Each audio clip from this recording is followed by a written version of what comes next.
Oke guys, ya kali ini aku lagi jalan-jalan nih guys nih di Malang, mau ke pantai selatan, lebih tepatnya ke Balai Kambang. Ya kali ini aku naik Damri guys, dari terminal Hamid Rusdi Malang menuju Balai Kambang. Loh, kok ada Damri dari situ? Iya, ternyata ada teman-teman. Jadi Damri tersedia dari Hamid Rusdi, lebih tepatnya mulainya sih dari Lowokwaru ya, Pol Damri di Malang sampai ke Balai Kambang dengan menggunakan bis kecil. Tiketnya itu bisa dipesan melalui aplikasi Damri Apps ya teman-teman, yang bisa di-download di Play Store ataupun di Apple Store. Nah, seperti ini teman-teman, contoh untuk pemesanan tiketnya. Yap, aku ini berangkatnya waktu hari Minggu teman-teman, waktu hari Minggu, dan seperti biasa kalau hari Minggu atau weekend itu biasanya Damrinya penuh teman-teman, dan itu ada yang duduk di bawah. Mereka biasanya yang duduk di bawah itu tidak membeli tiket secara online, tapi langsung datang ke terminal. Jadi untuk kursi yang tersedia itu biasanya disiapkan untuk yang sudah beli tiket secara online gitu teman-teman. Harga tiketnya adalah 21.000, dan untuk orang-orang yang naik langsung di terminal ataupun di pinggir jalan juga bisa naik dengan harga tiket yang sama 21.000, tapi tidak mendapatkan kursi biasanya kalau kursinya sudah penuh. Kalau kursinya masih kosong sih dia bisa duduk di kursi ya teman-teman ya. Fasilitas yang ada di dalam bis ini itu ada CCTV di bagian atas, terus kemudian juga ada lover AC, dan ada bagasi di atas tempat duduk. Bukan bagasi ya, lebih tepatnya kayak kompartemen tas gitu. Untuk bagasi ada di bagian kanan dan kiri bis di luar ya teman-teman ya. Biasanya untuk bawa barang-barang dari pantai, oleh-oleh dari pantai seperti ikan ataupun hal lainnya kayak misalnya durian, itu biasanya ditaruh di bagasi. Di bis ini juga tersedia stop kontak atau colokan untuk ngecas HP teman-teman. Tapi kalau misalnya pada saat dicolokin itu HP kalian tidak mencharge, itu mungkin masih dimatikan dari panel depan teman-teman. Jadi teman-teman bisa minta ke kondekturnya untuk mengaktifkan listrik di dalam bisnya. Jadi kayak untuk charging itu masih bisa dilakukan kalau misalnya sudah diaktifkan di panel instrumen di depan gitu teman-teman. Ini waktu aku berangkat, aku bareng sama rombongan keluarga teman-teman. Rombongan keluarga ada sekitar 22 orang. Wah, ternyata pas aku coba tanya-tanya ke mereka gitu ya, kenapa mau pakai Damri gitu? Karena menurut mereka lebih asik aja katanya, lebih satu keluarga tuh bisa ngobrol sesama anggota keluarga yang lainnya tanpa terpisah oleh kendaraan gitu kan. Ya memang bis muatnya banyak ya teman-teman ya, jadi serasa kumpul bersama lah teman-teman gitu. Satu tips buat kalian kalau mau naik Damri ini, kalian harus sedia kantong plastik teman-teman kalau menurut aku ya, karena memang jalannya itu naik turun dan juga berbelok-belok gitu teman, berkelok-kelok jalannya itu. Jadi buat orang yang tidak terbiasa dengan suspensi bis mungkin akan terasa mual teman-teman, karena memang medannya yang cukup ekstrim yang bakal kita lalui gitu. Beberapa penumpang juga ada yang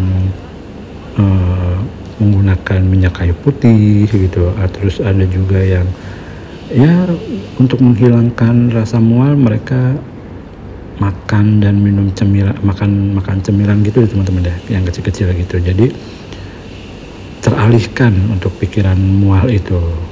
Menurut mereka seperti itu ya teman-teman ya. Jadi gitu. Jadi tips aku ya, kalian harus bawa kantong plastik ataupun minyak pribadi kalian deh, obat-obatan pribadi kalian gitu.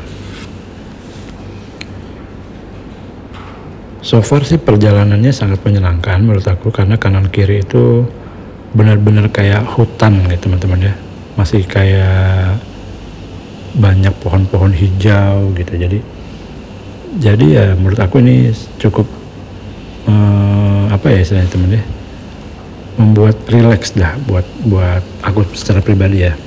Nah itu kalian bisa lihat stop kontak, atau bukan stop kontak ya, apa namanya, colokan di bagian kiri bis. Itu bisa kalian gunakan untuk melakukan charging handphone kalian kalau sudah lowbat gitu.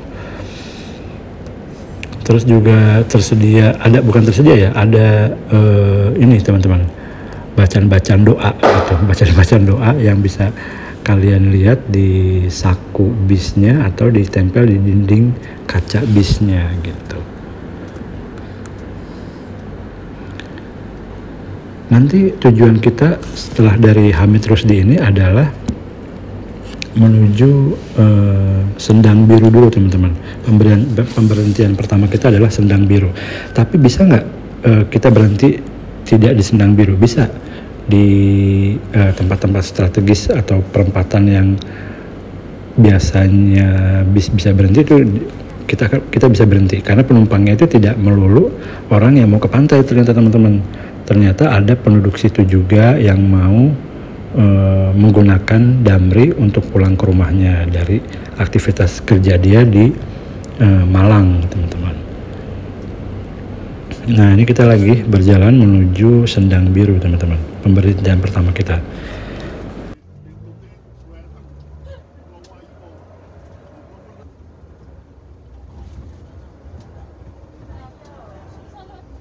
Selepas Sendang Biru, langsung si supirnya atau kondekturnya itu menjelaskan kita sudah sampai mana saja. Jadi sepanjang perjalanan dari Sendang Biru ke Balai Kambang itu menurut kondektur dan juga supirnya ada sekitar 18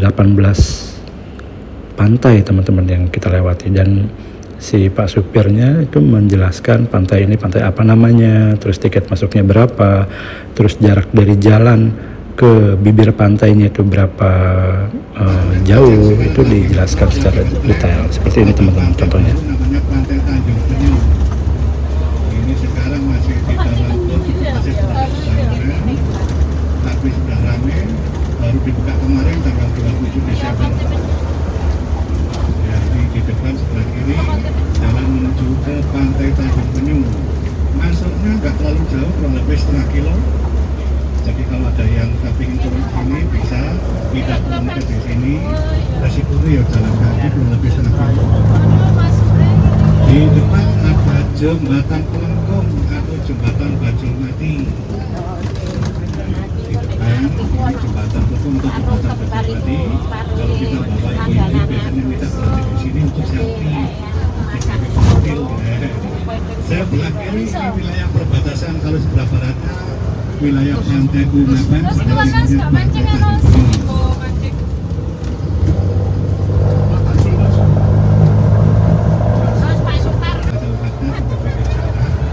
Ini agak panjang, agak luas panjang, karena di sebelah kiri sering digunakan untuk camping. Kalau Kunaban berarti sering digunakan camping, itu luas sekali.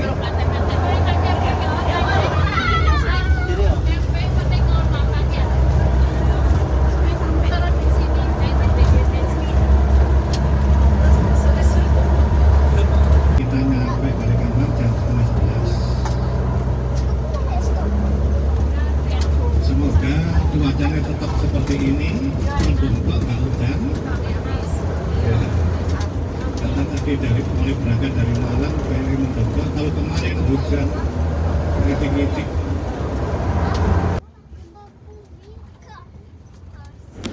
Nah gitu tadi teman-teman, jadi kesannya kita lagi study tour teman-teman, study tour yang dipandu oleh tour guide gitu. Wah gila, keren banget sih. Jadi selain kita nyaman menggunakan bis juga, karena bisnya juga ber-AC ya teman-teman ya, kita juga jadi tahu sepanjang perjalanan itu kita melewati pantai apa aja, terus harga tiket masuknya, itu informasi-informasi yang menurut aku cukup penting ya teman-teman. Dan ini kita sudah sampai di Balai Kambang.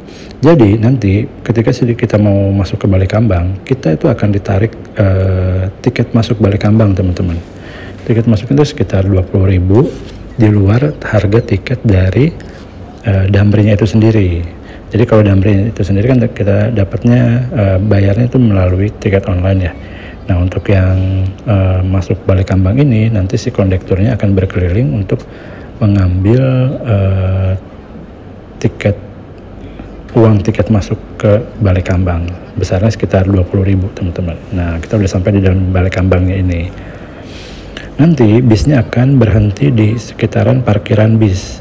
Jadi dari situ, dari parkiran bis itu nanti kita akan bisa jalan menuju Balekambang yang ya tidak terlalu jauh teman-teman, tapi cukup buat kita bisa bergerak ataupun beraktivitas seperti mengeluarkan tenaga lah teman-teman gitu ya. Nah ini bisnya akan terparkir sini dan sebelum turun itu si kondekturnya sudah memberikan aba-aba bahwa, bukan aba-aba ya, pengumuman bahwa bis akan kembali menuju Malang start dari Balekambang sekitar jam 2 kurang 10 itu kita harus sudah kumpul teman-teman. Jam 2 kurang 10 kita harus sudah kumpul karena bis akan mulai berjalan sekitar jam 2 gitu dari Balekambang. Nanti tujuannya balik lagi teman-teman menelusuri jalan yang tadi ke Sendang Biru gitu. Dan ini kita main-main dulu ya teman-teman ya di Balekambang. Jujur aja menurut aku sih ini Balekambang cukup bersih ya teman-teman ya. Walaupun teman-teman di Malang bilangnya bahwa Balekambang salah satu pantai yang kotor di sana, tapi buat aku yang bukan orang Malang menganggapnya bahwa Balekambang ini masih termasuk pantai yang cukup bersih karena ada petugas kebersihan yang berkeliling untuk membersihkan sampah-sampah, termasuk sampah-sampah dedaunan yang jatuh gitu. Sayangnya pas aku ke sana ini kondisi cuacanya sedang tidak bagus, ombaknya itu sangat besar sekali teman-teman. Jadi kita tidak bisa bermain di pantai dengan leluasa gitu.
Nah ini dia penampakan bis kita teman-teman, bis Damri.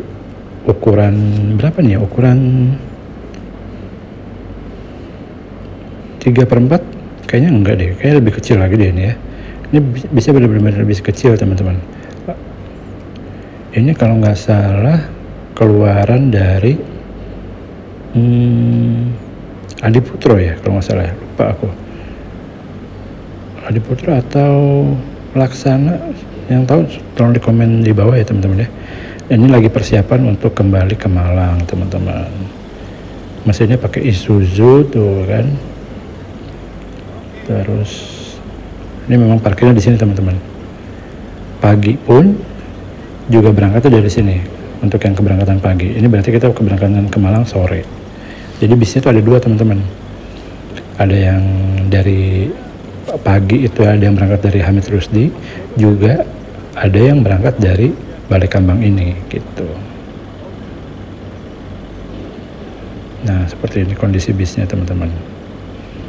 Nanti kita akan berhenti di Sendang Biru cukup lama karena si supir dan kondekturnya memberikan kesempatan kepada penumpang untuk membeli dan memilih oleh-oleh berupa ikan teman-teman. Kalau yang mau beli ikan nanti akan ditaruh di bagasi bawah teman-teman, ikan-ikan itu jadi tidak masuk, bau amisnya itu tidak masuk ke dalam kabin di dalam bis.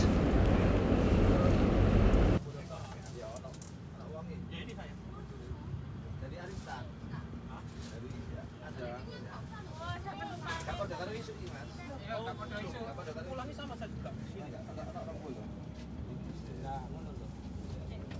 pesen piro 3 atau 3?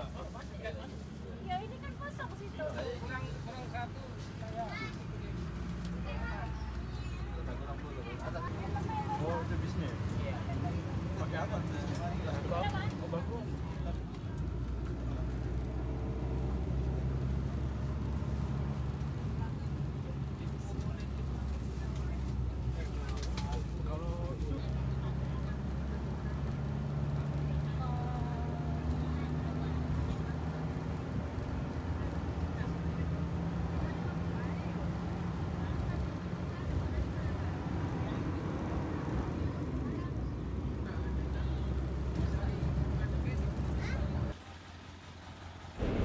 Nah ini kita sudah sampai di Sendang Biru, di apa namanya, tempat pelelangan ikan. Nah ini di sini ya teman-teman. Tuh di sini banyak banget yang menjajakan kayak durian, pete, apa segala macem gitu, kayak semacam pasar lah teman-teman ya. Terus di dalam bangunan itu ada kayak tempat pelelangan ikan. Dan setelah itu sekitar jam 3:30 ya, bis mulai berjalan lagi menuju Malang teman-teman. Jadi kita berhenti di sana tuh sekitar 50 menit deh gitu. Dan sebelum berangkat aku sudah rundingan dulu teman-teman sama si kondektur atau supirnya bahwa aku akan berhenti enggak di Hamid Rusdi, tapi aku berhenti di Pindad karena tujuan aku adalah di Gondang Legi teman-teman. Oh ya nih aku sedikit kasih gambaran bagaimana posisi leg restnya, bukan leg rest ya, leg roomnya dari bis ini. Kalau menurut aku sih masih cukup luas ya teman-teman ya, masih cukup nyaman buat kita melakukan perjalanan jauh dengan menggunakan bis ini gitu. Di sana juga ada indikator jam, jadi kita masih bisa memprediksikan jam berapa kira-kira kita akan sampai di tujuan kita gitu. Untuk ukuran bis seperti ini aku pikir fasilitasnya cukup lengkap ya teman-teman ya. Nah itu lihat legroomnya masih cukup lega banget buat orang dewasa, jadi nggak mentok ke bangku ke depannya, jadi masih enak lah teman-teman untuk kita menggunakan bis ini dalam waktu yang cukup lama gitu. Saran aku sebaiknya kalian duduk di dekat jendela karena pemandangannya ya cukup bisa bikin healing gitu.